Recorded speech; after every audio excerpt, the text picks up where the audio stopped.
Coming soon to own on video and DVD.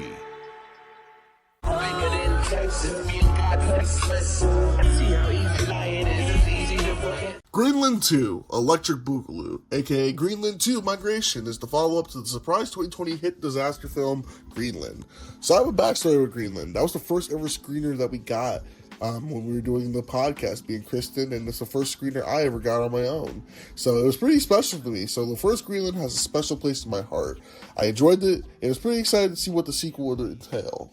And well, it was certainly a sequel. Migration as a sequel is a bit of a wet blanket, as it doesn't capture the same energy as the first film. But as its own film, it's pretty solid. Disaster films, if done right, can keep the viewer's attention throughout its runtime. With Migration, it does that for an hour and 39 minutes. You're certainly entertained for its pretty much 90-minute runtime. The elements in the film that are the key elements to go over would be the story/pacing, the writing, and the visual/disaster effects. Starting with the story, it's solid. It does its job to keep the viewer's attention and move the film along.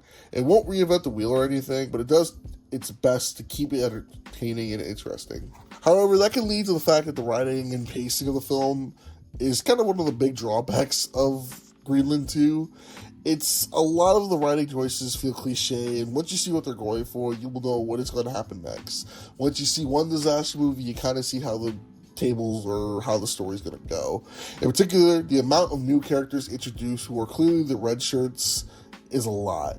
Once you saw a new character that joined and got to do like a monologue about like, hey, humanity, the old world, survival, whatever, you knew they were next up. Our main characters had plot armor. They were not getting touched. And this leads to the pacing being very inconsistent. Since the film is about 90 minutes, they have to cram in the emotional, disaster, character building, and slow down moments all in that time frame. So the film has its moments where it will use its pace to incorporate one of these details, and other scenes where they do it all at the same time, all these details. And lastly, the visual effects of the disaster sequences were great. While the first film had the comet Clark, and some of its fragments deal the most damage, in this film we got fragments, radiation that leads to slow and painful death, radiation lightning storms, earthquakes, and many more natural disasters that would be the result of a big-ass rock hitting the earth and the aftermath of the natural disasters that would entail with it. And all of them are done beautifully. Adding the fact that the cinematography captures some great shots, at least some good visuals that are what I like to call wallpaper material. Overall, Greenland 2 Migration is an okay film. While it doesn't provide the same dopamine high as the first film,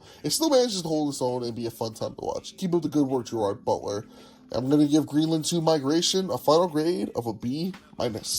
So let me know down in the comments below, did you see Greenland 2? Did you see the first one? And what's your favorite disaster movie? Until next time, I'm Mac from Mac Movie Reviews, and I'll see you all in the next video. Peace. Hey, if you like this video, make sure you check out one of my other reviews on my channel, and stay tuned for the next one.